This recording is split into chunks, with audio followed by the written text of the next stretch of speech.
नमस्कार, जोहार। छत्तीसगढ़ न्यूज में आपका बहुत बहुत स्वागत है। इससे पहले आप न्यूज को कहां से देख रहे हैं, कमेंट में जरूर बताएं।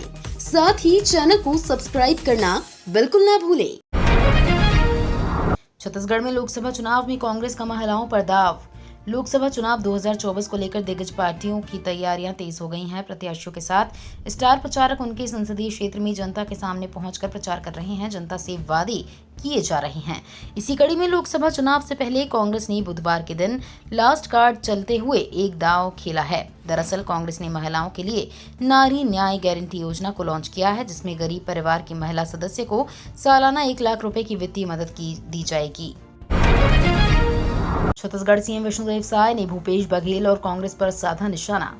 छत्तीसगढ़ के मुख्यमंत्री विष्णुदेव साय इन दिनों लोकसभा चुनाव के लिए पार्टी के प्रचार प्रसार और प्रत्याशियों के नामांकन दाखिल करवाने को लेकर व्यस्त चल रहे हैं।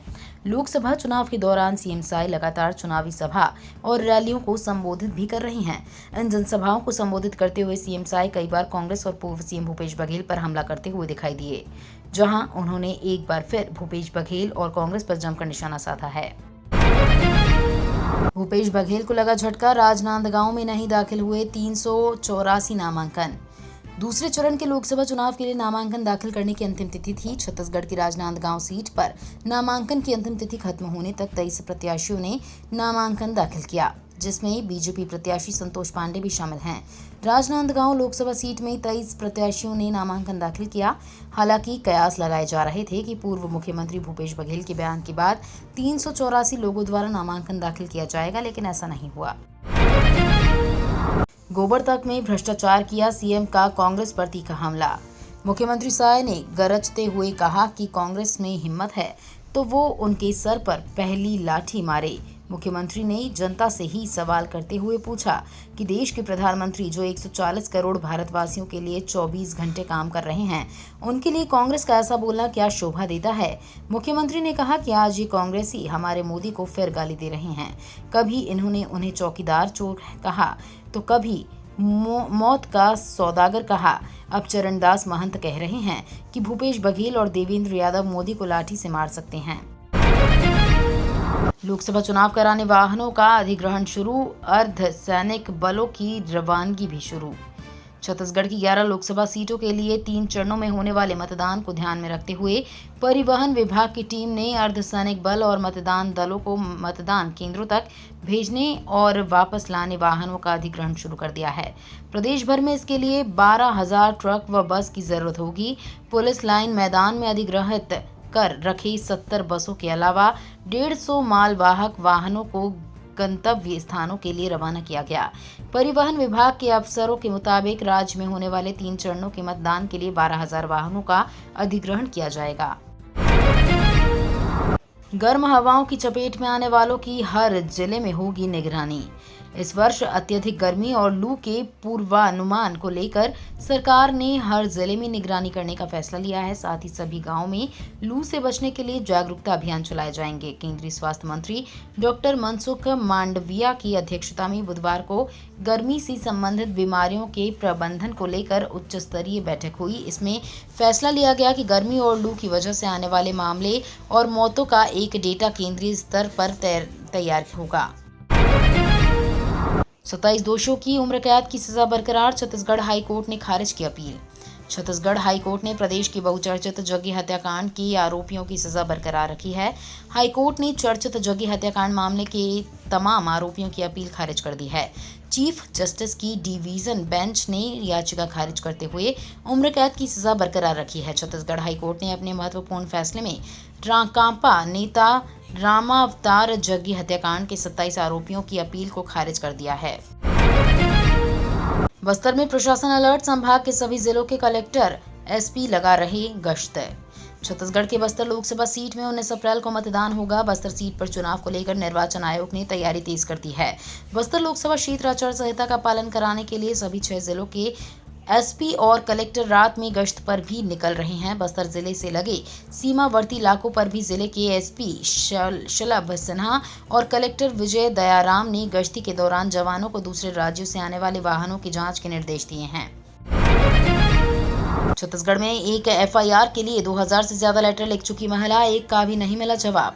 छत्तीसगढ़ की राजधानी रायपुर में पुलिस प्रशासन की कार्यप्रणाली पर सवाल खड़ा करने का एक मामला सामने आया है। आम लोगों के लिए मुस्तैदी के साथ काम करने वाली पुलिस के पास कुछ ऐसे मामले हैं जो कांग्रेस सरकार के कार्यकाल के समय से अब तक जांच के इंतजार में फाइलों में दबे पड़े हुए हैं। कुछ ऐसा ही एक मामला राजधानी रायपुर के खम्हारडीह थाना क्षेत्र से सामने आया है, जहां एक पीड़ित महिला पिछले 1.5 सालों से सैकड़ों बार थाने पहुंचकर पुलिस अधिकारियों से मामला दर्ज करने की गुहार लगा रही है। रूस में बने साइलेंट AK-47 से लैस होगी छत्तीसगढ़ पुलिस।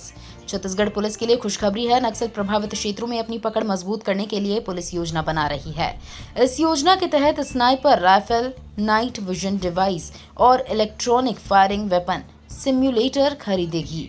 इन हथियारों में 60 साइलेंसर वाली AK-47 के अलावा night vision device, electronic firing weapon और टेलीस्कोप डिवाइस शामिल हैं।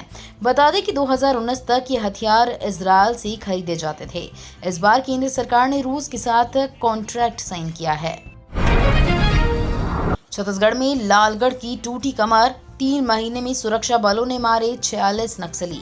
नक्सलियों के सबसे शक्तिशाली गढ़ में 20 नए कैंपों की स्थापना के बाद अब लालगढ़ सुरक्षा बलों के कब्जे में आते जा रहे हैं। इस क्षेत्र में कभी नक्सलियों की तूती बोलती थी। जवानों ने वहां प्रहार कर नक्सलियों की कमर ही तोड़ दी है।